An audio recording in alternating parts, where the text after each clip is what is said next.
한반도 영공을 수호하게 될 한국형 전투기가 오늘 모습을 드러냈습니다. 방위사업청은 오늘 오후 경남 사천 한국항공우주산업 생산공장에서 문재인 대통령이 참석한 가운데 KF-X CJ1호기 출고식을 개최했습니다. 출고식은 설계도면 상위 전투기가 실물로 완성돼 처음으로 경납고 밖으로 나와 대중에게 선보이는 행사입니다. 전투기는 KF-21 보라매로 명명됐는데 4.5세대급 전투기로 개발된 보라매는 공군의 노후한 전투기인 F4, F5 등을 대체하게 됩니다. KF-X 체계 개발 사업은 개발비 8조 6천억 원을 포함해 총 사업비가 18조 6천억 원에 달해 건군 이래 최대 사업으로도 불리는데 정부는 인도네시아와 총 사업비를 공동 부담하는 방식으로 KF-X 사업을 추진해왔습니다.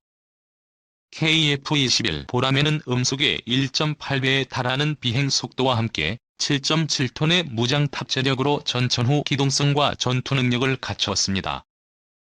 공중 교전은 물론 육로, 해로를 통한 침투 세력의 무력화, 원거리 방공망 타격까지 가능합니다. 보라매 CJ1호기 출고는 방사청과 카이가 2016년 1월 체계 개발에 착수한 이후 5년여 만의 성과인데 지난 2001년 김대중 정부가 독자 우주 발사체, 발사장, 차세대 국산 전투기 등을 목표로 제시한 이후 20년 만에 이룬 결실이기도 합니다. 문재인 대통령은 출고식에서 한국형 차세대 전투기 KF-21 CJ기가 모습을 드러낸 데 대해 우리 손으로 만든 첨단 초음속 전투기로 세계 8번째 쾌거라고 소감을 밝혔습니다. 문 대통령은 우리가 독자 개발한 KF-21 CJ기가 드디어 늠름한 위용을 드러냈다고 말했습니다.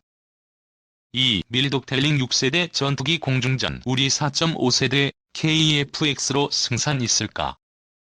세계 각국이 6세대 전투기 개발을 위해 한창 준비 중이다. 미국 대군은 2012년부터 NGAD라는 이름으로, 미국 공군은 PCA라는 이름으로 각각 6세대 전투기의 개념에 대해서 연구 중이며 일본도 5세대 전투기의 기술 수준을 확인하는 ATDX 일명 심신 프로젝트를 종료하고 F3라는 차세대 전투기 개발을 준비 중이다. 6세대 전투기에 가장 열성적으로 나서고 있는 곳은 유럽이다.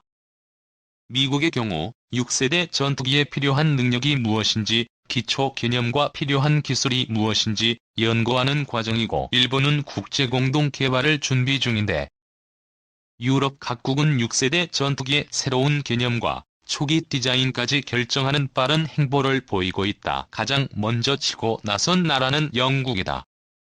지난해 7월 16일 영국이 공개한 템페스트는 현재 제작 중인 6세대 전투기 개념 중에서 설계가 가장 진전된 팀에 속한다.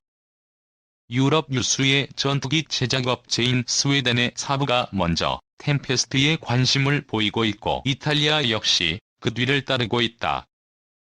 독일과 프랑스는 FCAS라는 6세대 전투기를 만들기로 결정했다.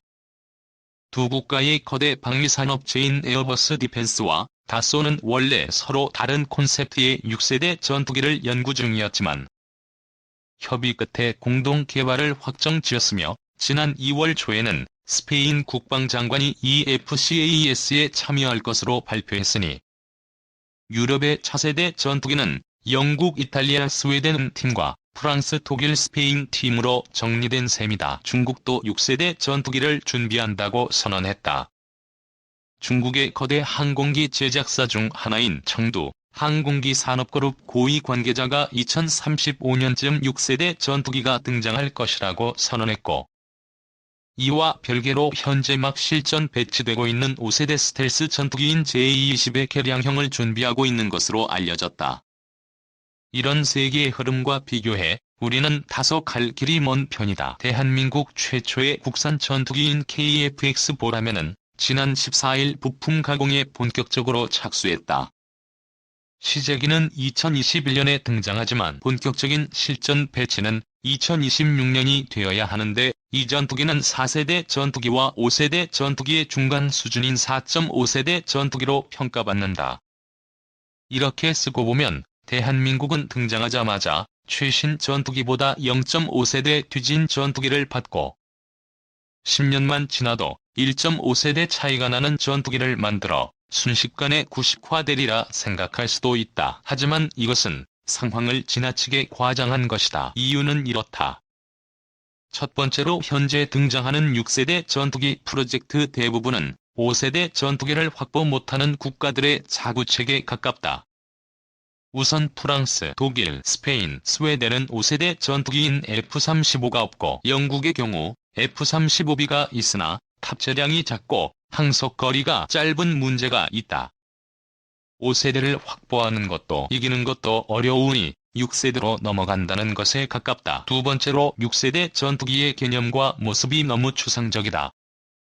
유인기, 무인기, 합동편대, 레이저 무기, 초고속 비행, 장거리 비행 능력, 광대역 스텔스 능력 등 온갖 기능이 제시되고 있지만 그래서 6세대 전투기가 기존 전투기를 무엇으로 능가할지 아직은 아무도 모른다.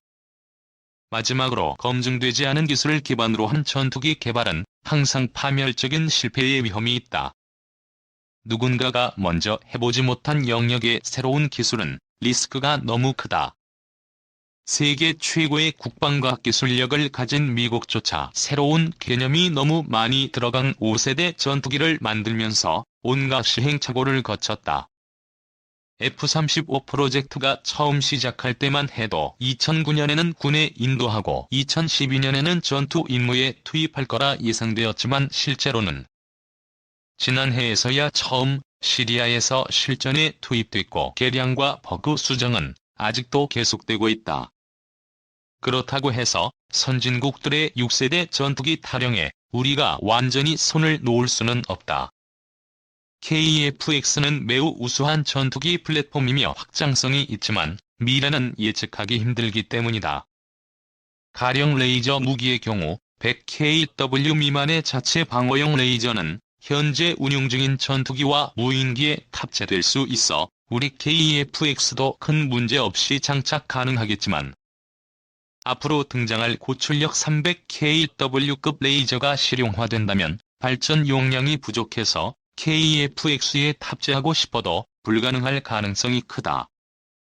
또한 EMP-HPM 무기 등 광선이 아닌 전파를 활용한 차세대 무기의 경우 적을 공격하는 전파의 특성이 우리 KF-X의 전파 반사 특성과 맞지 않을 수도 있다. 지금 시점에서 KF-X 다음 프로젝트 이야기를 하는 것은 너무 추상적이지만 감히 KF-X 이후의 군용 항공기 로드맵을 제시해보자면 다음과 같다. 가장 중요한 것은 KF-X의 성공적인 완성이다. 블록 1에서 완성되는 세미스텔스 KF-X는 내부 무장창 컨포멀 안테나가 없어 유로파이터 타이푼이나 FA-18이 슈퍼 호넷과 공중전 성능이 비슷하다. 블록 2에서 이를 보완하면 KF-X는 저렴하면서도 기존 전투기 대부분보다 공중전 성능이 뛰어난 극강의 가성비를 지니는 셈이다.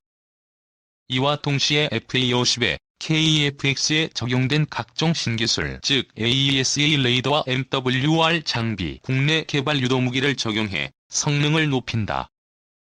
KF-X와 FA-50을 패키지로 묶어 수출하는 라인업을 완성하는 것이다. 그 다음 고려를 할 것은 KF-X의 독자적 개량이다. 즉 4.5세대급으로 일컬어지는 KF-X를 2030년 이후에도 꾸준히 개량 5.5세대로 만드는 도전을 하는 것이다. 이것이 가능한 이유는 두 가지 이유 때문이다.